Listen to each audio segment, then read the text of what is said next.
hajar perusahaan. Saya hajar. Tanya Pak Roni. Saya tarik lahan-lahannya loh, udah dibayar mereka loh.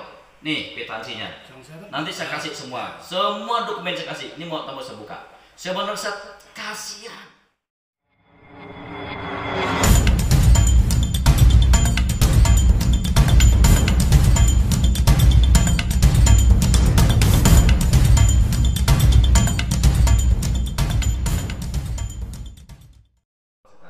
Ini sebetulnya kan ada satu peristiwa yang satu sama lain ini kalau kita tarik benang merah itu berkorelasi gitu loh.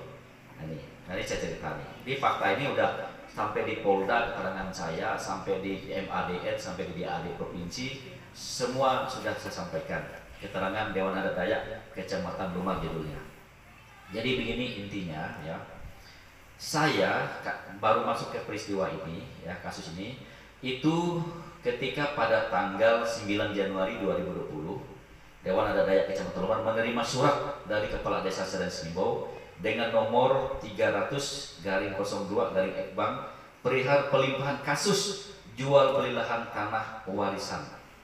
Itu awalnya. Jadi masyarakat Dusun Jelatok ya, intinya gini, masyarakat Dusun Jelatok Desa Sedan Selimbau mereka menyampaikan kepada DAD secara tertulis minta sama agar DAD memfasilitasi penyelesaian musyawarah terkait dengan dugaan telah terjadi jual dan beli tanah wilayah adat. Ya, saya sebut saja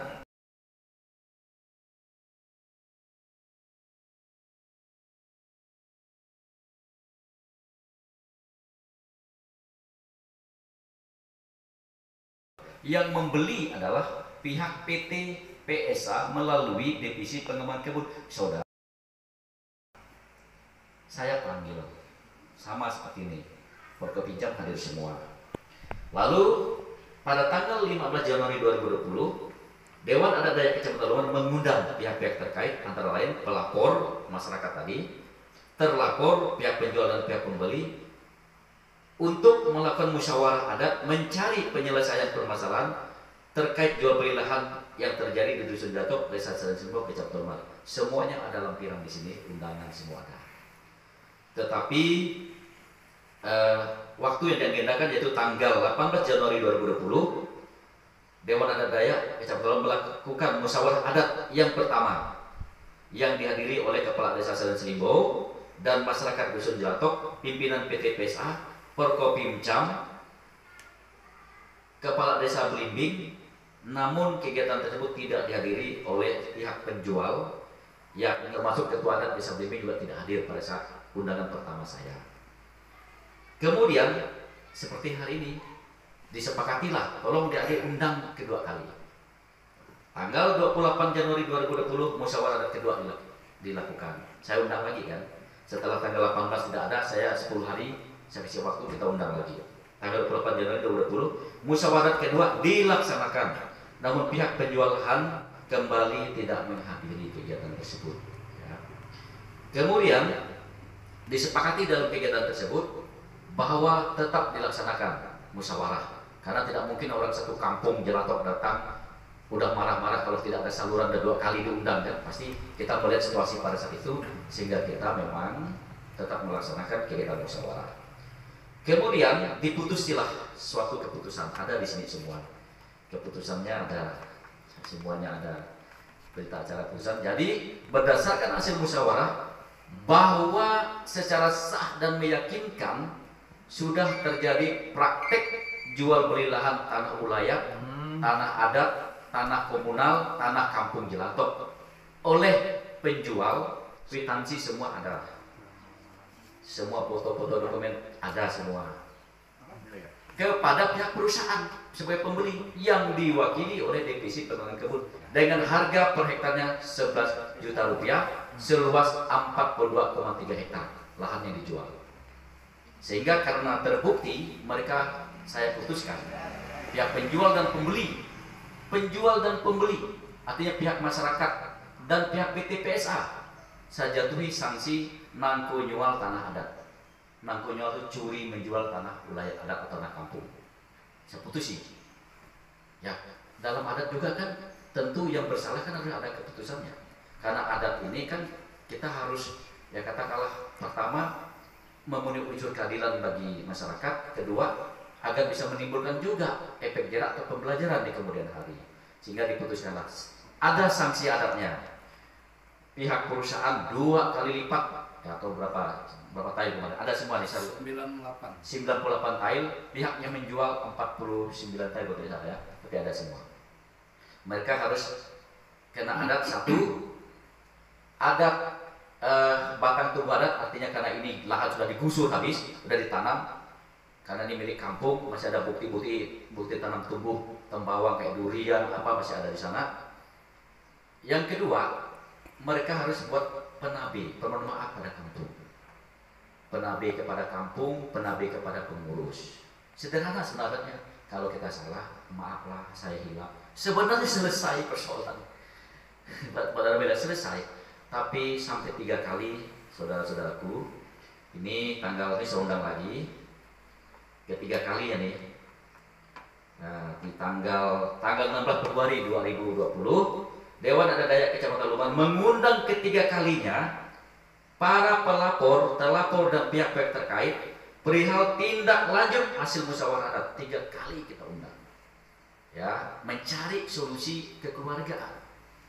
Kegiatan tersebut dihadiri oleh Pak Martinus Kajat sebagai Ketua DAD Kabupaten Bodaya, tetapi kembali tidak hadir dalam kegiatan ketiga kalinya. Nah, tentu DAD punya keterbatasan, kemampuan kita ya tidak bisa memaksa orang. Walaupun sudah kita sanksikan mereka bersalah dan mereka tidak laksanakan sanksinya, kita pun tidak bisa paksakan karena DAD tidak ada polisi adatnya, tidak ada tentara adatnya, tidak ada penjara adatnya. Terus kita serahkan, loh, tugas saya kan selesai. Lahan 42,3 hektar masyarakat tarik. Ya, dalam arti status quo.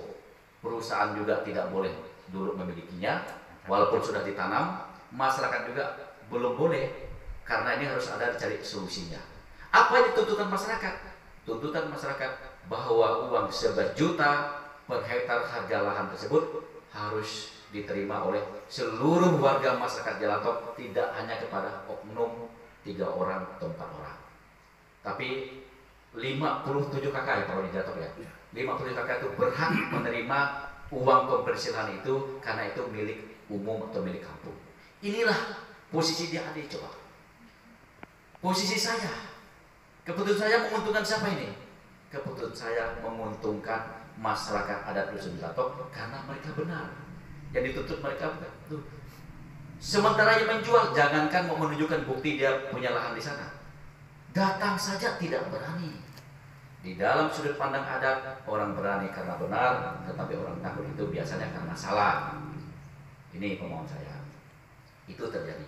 Akhirnya karena perusahaan lahan ini ditarik oleh masyarakat dan dilakukan segel adat. Segelnya dulu di jalan, Bapak Ibu.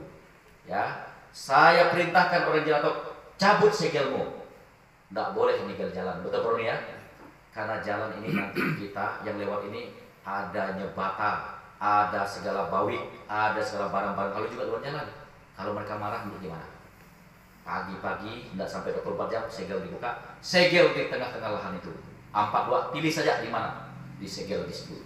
Itu terjadi bulan berapa? Bulan 2 Bro ya? Maret ya. Sehingga sejak Maret lahan 42 pemerintah tidak bisa dikerjakan oleh perusahaan, tidak boleh dirawat kan begitu. Karena saya malah buka ini karena nanti saya menelanjangi orang kan payah. Tapi karena media ini penting biar diketahui, biar tidak tertuduh-tuduh kita ini kan, biar tidak membangun opini, membangun framing, tidak kita dibilang berpihak. Nah akhirnya saat ini yang terjadi adalah dengan saya nggak ada masalah. Wong 40,3 hektar kami ambil kok. Perusahaan you tanam untung kami dong. Kalau memang nanti tidak ada solusi, lahannya kan kembali ke masyarakat. Kan begitu, motornya kan kembali ke saya. Tapi perusahaan bisa sih kembali, tapi saya tidak bisa juga begitu saja kembali kan. Eksesnya kemarin warga kita Jalantok dipanggil ramai-ramai, diminta keterangan, dan kasihan juga sudah berbolak-balik. Ada yang ada 4 kali ke Polres Pak Uni. Kemarin tanya Pak Uni, di Polsek betul? Ya, karena kalau di Polres kan terlalu jauh. Terlalu jauh. penyidiknya Nah, kan kasihan nggak? Ya. Nah, lalu di AD Iya. ini baru satu kasus ya, kasus jatuh ya. Kalau saya buka kasus Lumang, 44,8 hektar. Sama. Saya tarik modus sama. Magan. Kasus Mabak dulu. Mabak 36,3 hektar. Mamagan 87 hektar. Malusa, saya dapat wilayah ada saya, Malusa ya. Gimana? Coba. Ini semua tanah ulayat yang dijual dari oknum ke perusahaan. Ini sebenarnya bukan masalah memperjuangkan aspirasi orang ramai. Ini saya buka saja. Ini masalah bisnis, masalah hubungan industrial kok. Kalau masalah perjuangan orang ramai, saya ikut berjuang memperjuangkan perasaan mereka. Tanya Pak Runi. Ketika betul itu perjuangan orang ramai, memperjuangkan hak orang ramai, hak yang diamanat konstitusi, yuk bareng-bareng kita perjuang. Plasma udah berjalan baik. Plasma sudah selesai. Udah berjalan baik. Yang kita perjuangkan itu dulu zamannya Pak Petrus, maaf, ketika beliau masih memiliki perusahaan itu, komplit dengan masyarakat, saya terdepan. Kita bantu masyarakat berapa kali, buka data di DPR, masyarakat demo di DPR, buka saja. Akhirnya sekarang siapa nikmati sebulan berapa penghasilan masyarakat dari plasma 200 hektar lebih tadi. Sekarang saya berdiri dengan, jangan dilihat dari perusahaannya. Saya, kalau memang kita mau unjuk kekuatan, saya kerahkan orang Jelatok, saya kerahkan orang Lumang, saya kerahkan orang warga Mabak. Yuk, saya kemarin ancam polisi. Kalau memang semua orang bisa demo tanpa melalui aturan, besok Bapak lihat. Karena kami dirugikan ini, masyarakat adat kami rugi. Harusnya lahan itu kami bisa beladang di situ, kami bisa berburu meramu di situ. Wong ini dijual oleh 1-2 orang kok. Duitnya mereka untuk kemakmuran sendiri kok. Marah nggak kalau kawan-kawan seperti saya posisinya? Jangan dikira saya bela perusahaan. Justru saya inilah yang berdiri di tengah-tengah hak ulayat, di tengah-tengah masyarakat. Saya hajar perusahaan, saya hajar. Tanya Pak Roni, saya tarik lahan-lahannya loh, udah dibayar mereka loh. Nih kwitansinya. Nanti saya kasih semua dokumen saya kasih. Ini mau saya buka. Sebenarnya saya kasihan. Solusinya bagaimana? Mudah solusi hukumnya. Lahan disegel oleh masyarakat. Mestinya kalau cerdas saudara kita itu, bawa PH-nya datang di masyarakat, lobi masyarakat, berdamailah kau dengan masyarakat. Jelatok ya. Udahlah masyarakat, kasihanilah, udahlah kita kan saudara, sebangsa, sama-sama Dayak. Ya enggak, dosa perpanjang inilah. Tolonglah cabut segel adatnya. Kalau masyarakat Jatuh bilang dengan saya, Pak Isi, udah kami nggak mempersoalkan lagi 42 ini, Pak Isi. Biarlah saya cabut segel adatnya buat berita acara. Berita acara ini masukkan ke kepolisian, sehingga tuntutan terhadap beliau-beliau yang disebut menggelapkan, menipu tadi lemah.